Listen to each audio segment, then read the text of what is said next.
F హబ్ వారి పియాన్ ద ఫ్లీ గచ్చిబౌలిలో డిసెంబర్ 15న రాహుల్ సిప్లిగంచే Oscar range live concert. For booking contact.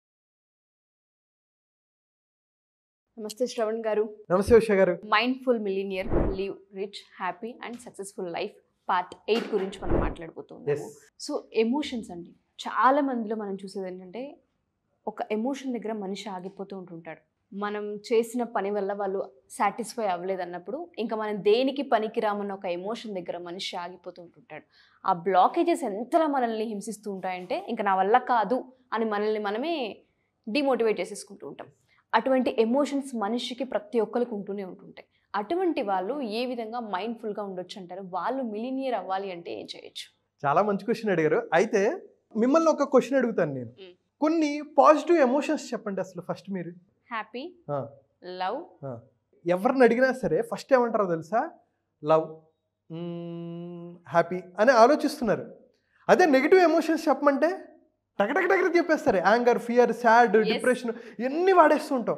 అంటే మనం జీవితంలో పాజిటివ్ ఎమోషన్స్ కన్నా నెగిటివ్ ఎమోషన్స్ మీద ఎక్కువ ఫోకస్ చేస్తాం. జనరల్గా చెప్పాలంటే అండి, మనకి 36 రకాల ఎమోషన్స్ ఉంటాయి. అయితే అందులో 12 పాజిటివ్, 12 నెగిటివ్, 12 న్యూట్రల్. సరే, న్యూట్రల్ వదిలేస్తే నెగిటివ్ అండ్ పాజిటివ్ తీసుకుంటే ఇక్కడ ఒకసారి చూడండి. నెగిటివ్ ఎమోషన్స్ అంటే anger, shame, sadness, guilt, fear, hate, regret.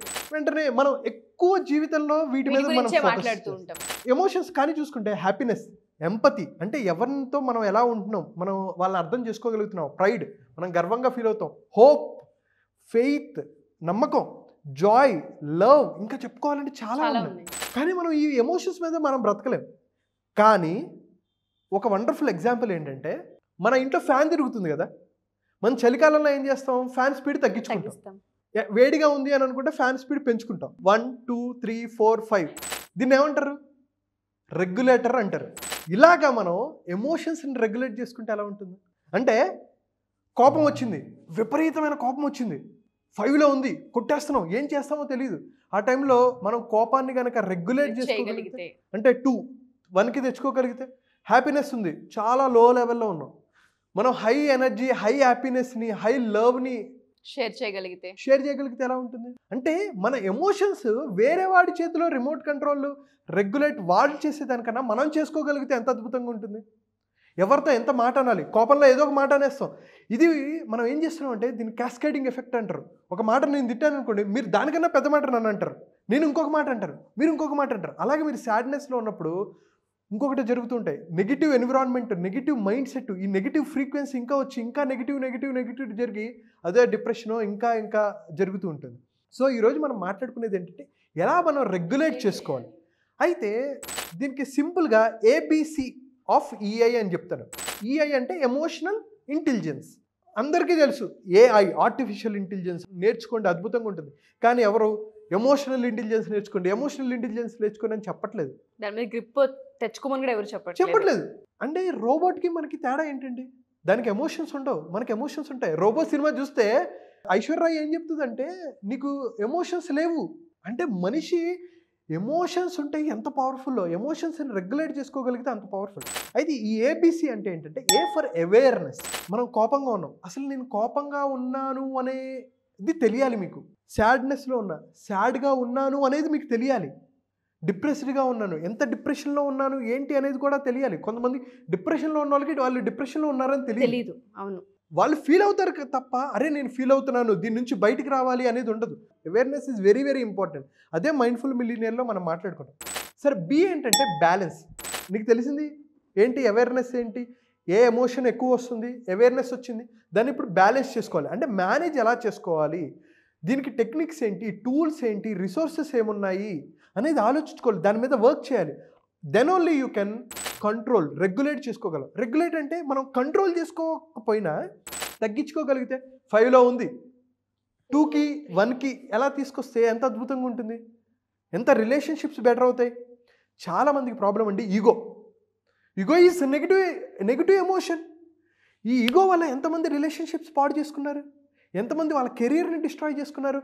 బాస్ని తిట్టేసి job వదిలేసి తర్వాత అర్రే ఎందుకు వదిలేసుకున్నాను రిగ్రెట్ అయిన వాళ్ళు చాలా మంది. నెగిటివ్ ఎమోషన్ వచ్చిందంటే చుట్టాలు వచ్చినట్టు మిగతా అన్నీ వచ్చేస్తుంటాయి. అది ఏదైనా సరే. ఒక పాజిటివ్ వచ్చిందా, ఆటోమేటిక్గా అన్నీ వస్తుంటాయి. సో మనం ఈ ఫ్రీక్వెన్సీని మార్చుకోవాలి, మీ డైనమిక్స్ మార్చుకోవాలి.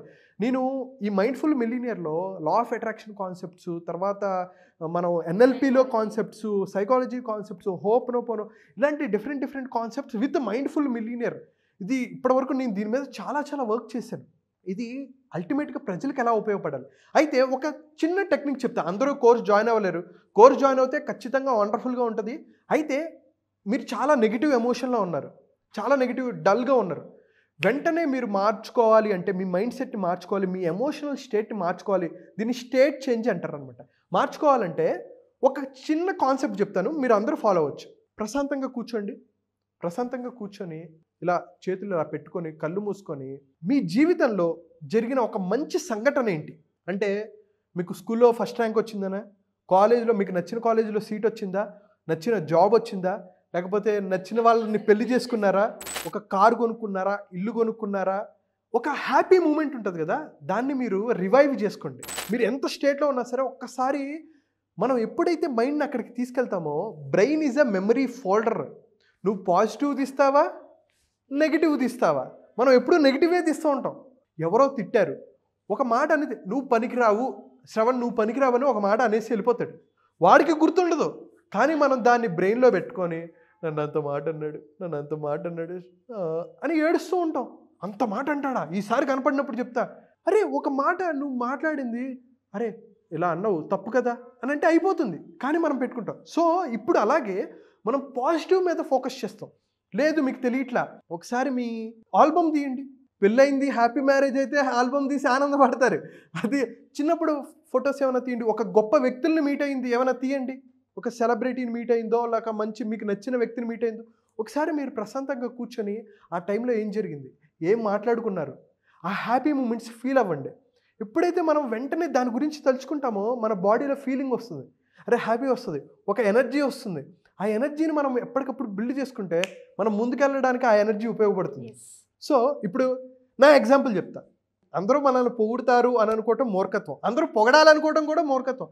కొంతమంది ఏం లేదు శ్రవణ్, లేకపోతే ఎలా చెప్పావంటే అలా చెప్పావంటే కింద కామెంట్ బాక్స్లో తిడుతూ ఉంటారు. నేను కామెంట్ బాక్స్లో ఎప్పుడు చూసినా సరే ఫస్ట్లో అంటే నేను వీడియో స్టార్ట్ చేసినప్పుడు 199 మంది పొగిడినా ఆ ఒక్కడంటే వాడికి ఏదో ఒకటి ఆన్సర్ చెప్పేయాలి. అరే నన్ను అంత మాట అంటావా, పైన అందరూ చూడరా మంచి కామెంట్ పెట్టారా, నువ్వేంటారా నెగిటివ్ కామెంట్ పెడతావా అని చెప్పి అనాలనిపిస్తుంది. ఒకళ్ళిద్దరికి ఆన్సర్ చేశాను. దాని తర్వాత నేను ఎప్పుడైతే మైండ్ఫుల్నెస్ బిల్డ్ చేసుకున్నానో, మైండ్ఫుల్ మిలియనియర్గా ఎదిగానో, అప్పుడు నాకు అనిపించింది అందరికీ మనం నచ్చాలని లేదు కదా.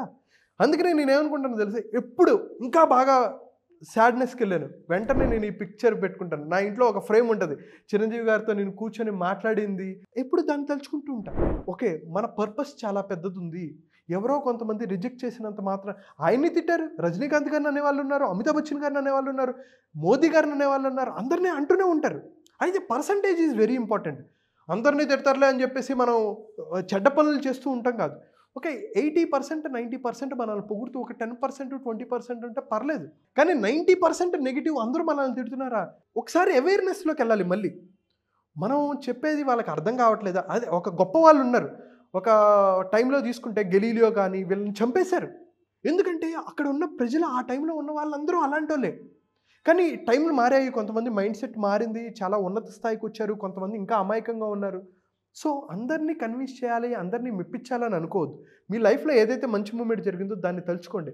ఒక్కసారి మీ బాడీలో ఒక ఎనర్జీ వస్తుంది, ఒక పాజిటివ్ వైబ్రేషన్స్ వస్తాయి, ఫీలింగ్స్ వస్తుంది. ఎప్పుడైతే నీకు మంచి ఫీలింగ్స్ వస్తాయో మంచి థాట్స్ వస్తుంటాయి, మీ మీద మీకు నమ్మకం వస్తుంది, అప్పుడు మీరు యాక్షన్ చేయగలరు.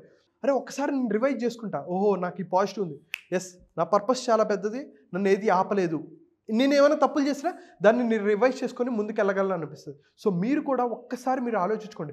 కోపం వచ్చిందా, మనం నెక్స్ట్ ఎపిసోడ్స్లో ఇంకా ఎమోషన్స్ గురించి మనం మాట్లాడుకుంటాం డీటెయిల్గా. సో అయితే ఈ మైండ్ఫుల్ మిలియనియర్గా కనుక మీరు ఉంటే ఖచ్చితంగా అద్భుతమైన రిజల్ట్స్ వస్తాయి. మీరు ఎమోషన్స్ని హ్యాండిల్ చేసుకుంటారు, మీ హెల్త్ బెటర్ అవుతుంది, మీ రిలేషన్షిప్స్ బెటర్ అవుతాయి, మీ హెల్త్ వెల్త్ మొత్తం మారిపోతుంటుంది, మీరు అనుకున్న లక్ష్యాలు సాధిస్తారు ఖచ్చితంగా. సో వీడియో చూసే వాళ్ళందరూ కూడా శ్రవణ్ గారు చెప్పినట్టుగా నా పర్పస్ చాలా పెద్దది, నేను దేనికోసం ఆగకూడదు అనే ఒక ఖచ్చితంగా టైప్ చేయండి కామెంట్ రూపాల్లో. అది చాలా పెద్ద వర్డ్, చాలా మంచి అఫర్మేషన్ ఇచ్చారు తెలియకుండానే. నా పర్పస్ చాలా పెద్దది, నేను దేని గురించి ఆగకూడదు, నన్ను ఏది ఆపలేదు. అంతే. అలాగే మీ జీవితంలో జరిగిన ఒక మంచి సంఘటన, మీకు గుర్తుండే షేర్ చేయండి. షేర్ చేసి కింద కామెంట్ బాక్స్లో మీకు జీవితంలో జరిగిన ఒక మంచి సంఘటన పెట్టి ఇందాక ఏదైతే ఉషా గారు చెప్పారో అది మీరు టైప్ చేసుకోండి. మీరు ఖచ్చితంగా అనుకున్న లక్ష్యాలు సాధిస్తారు. అలా తీసుకెళ్లే బాధ్యత నాది. మైండ్ఫుల్ మిలియనీర్ అసలు ఆ మైండ్ సెట్ ఏదైతే ఉందో ఆ మైండ్ సెట్ రావాలంటే ఆ 7 days కాన్సెప్ట్ అందరు ఎక్స్పీరియన్స్ చేయాల్సిందని అర్థమవుతుంది. ఇందులో మనం డబ్బుల గురించి మాట్లాడాం, మైండ్ సెట్ గురించి మాట్లాడాం, గ్రోత్ గురించి మాట్లాడుతున్నాం, గ్రాటిట్యూడ్ గురించి మాట్లాడుతున్నాం, వాట్ నాట్ ఎవ్రీథింగ్ ఉన్నాయని చెప్పొచ్చు. 7 days ఏ విధంగా ఉండే అవకాశం ఉంటుంది అంటారు శ్రవణ్ గారు? సో ఇది 7 daysలో మనం డ్రీమ్స్ ఏంటి, నీ డ్రీమ్స్ నువ్వేవైతే సాధించాలనుకుంటున్నావు, అయితే టైం, ఎనర్జీ, ఫోకస్ మేనేజ్మెంట్ గురించి, మీ జీవితంలో ఎన్నో బ్యాడ్ ఎక్స్పీరియన్సెస్ మీరు పొందుంటారు, వాటిని ఎలా రిమూవ్ చేయాలి, ఎరేజ్ బ్యాడ్ మెమరీస్ అనే ఒక కాన్సెప్ట్ చెప్తాం. ఎమోషన్స్ని ఎలా బిల్డ్ చేసుకోవాలి, ఎమోషన్స్ని ఎలా రెగ్యులేట్ చేసుకోవాలి, అలాగే హెల్త్ మీద, వెల్త్ మీద, రిలేషన్షిప్ మీద, జాబ్ ఆర్ బిజినెస్ మీద 7 daysలో మీరు చాలా చాలా టాపిక్స్ నేర్చుకుంటారు. మెమరీని ఎలా ఇంప్రూవ్ చేసుకోవాలి, రిలేషన్షిప్స్ని ఎలా బెటర్ చేసుకోవాలి, అయితే వీటన్నిటిని ఫోకస్ ఎలా పెంచుకోవాలి, మన ఎనర్జీ లెవెల్స్ని ఎలా పెంచుకోవాలి, ఇవన్నీ ప్రాక్టికల్ అండి. నేను చాలా తక్కువ మాట్లాడతా, ఇప్పుడు నేను ఎక్కువ మాట్లాడుతున్నాను కానీ 1 hour 1.5 hour ప్రోగ్రాంలో ½ an hour నేను మాట్లాడతా. 1 hour మీరు వర్క్ చేయాలి. మీరు గుర్తుపెట్టుకోండి, మీరు వర్క్ చేస్తేనే, మీ గురించి మీరు తెలుసుకుంటేనే అప్పుడు ఓహో ఇంకా ఎక్కడ ఎలా బెటర్గా చేయగలను అనేది ఒక అర్థం అవుతూ ఉంటుంది అనమాట. నేను కాన్సెప్ట్స్ చెప్తా, వండర్ఫుల్ కాన్సెప్ట్స్ ఉంటాయి. మీకు పాము అంటే భయమా? పాము భయాన్ని నేను 3 నిమిషాలు తీసేస్తాను. ఫోబియాస్ని ఎలా తీయాలి వాటన్నిటి. కానీ ఈ ఫౌండేషన్లో మనం ఈ మైండ్ఫుల్ మిలియనియర్ 7 daysలో మనం అన్ని టాపిక్స్ మాట్లాడుకోవడానికి కుదరదు. వీ హ్యావ్ లిమిటెడ్ టైం కాబట్టి కొన్ని కాన్సెప్ట్స్ మిమ్మల్ని ఏవైతే వెనక్కి లాగుతున్నాయో, డబ్బులు సంపాదించలేకపోతున్నానో అనుకుంటున్నాం, ఏంటి ఆ మైండ్ సెట్ ఏంటి, ఏమేంటి బ్లాక్స్, అవి మనం ఈ వీడియోస్లో కూడా కొన్ని మాట్లాడుకుంటాం. కానీ 7 daysలో కాన్సెప్ట్స్ మనం ఎక్కడ వీడియోస్లో మనం డిస్క్లోజ్ చేయము. కొత్త కంటెంటు, న్యూ కంటెంటు, మీరు యాక్షన్ ఓరియంటెడ్ కంటెంట్ చేయాల్సిందల్లా నేను చెప్పింది చెప్పినట్టు చేయటమే. 7 days నేను చెప్పింది చెప్పినట్టు చేసి మీకు రిజల్ట్స్ రాకపోతే యాజ్ ఐ ఆల్వేస్ సే, మీకు డబ్బులు రిటర్న్ ఇస్తాను, డబల్ తిరిగి ఇచ్చేస్తాను. ఎందుకంటే నా మీద నాకు నమ్మకం. ఇది నేను చాలా మంది మీద నేను చేశాను, వర్కౌట్ అయ్యింది, అద్భుతమైన రిజల్ట్స్ వచ్చాయి. సో నేను ఇంతకన్నా నా గురించి నేను చెప్పుకోవడానికి డెఫినెట్గా. సో ఎవరైతే ఈ ఎపిసోడ్ చూస్తూ ఉంటుంటారో మీ లైఫ్లో మీరు దేని మీద అయితే ఫోకస్ చేయాలనుకుంటున్నారో ఫస్ట్ దాన్ని కామెంట్ రూపంలో కామెంట్ చేయండి. అండ్ దాంతోపాటు మన లైఫ్లో ఒక చేంజ్ని కనుక చూడాలి అనుకుంటూ ఉంటే December 20 నుంచి 27 ఈ 7 రోజులు అద్భుతమైన ఘట్టం అని చెప్పొచ్చండి. అంటే 1 గంటన్నర మీ జీవితంలో కనుక ఇక్కడ ఇన్వెస్ట్ చేయగలిగితే, ఆ టైంని మీరు కనుక ఇన్వెస్ట్ చేయగలిగితే లైఫ్లో మిరాకిల్స్ని చూసే అవకాశం ఉంటుంది. ఎవరికైనా డీటెయిల్స్ కావాలి అనుకుంటే కింద స్క్రోల్ అవుతున్న కాంటాక్ట్ నెంబర్ని కాంటాక్ట్ చేయొచ్చు. థ్యాంక్ యూ అండి. Thank you so much. Thank you so much.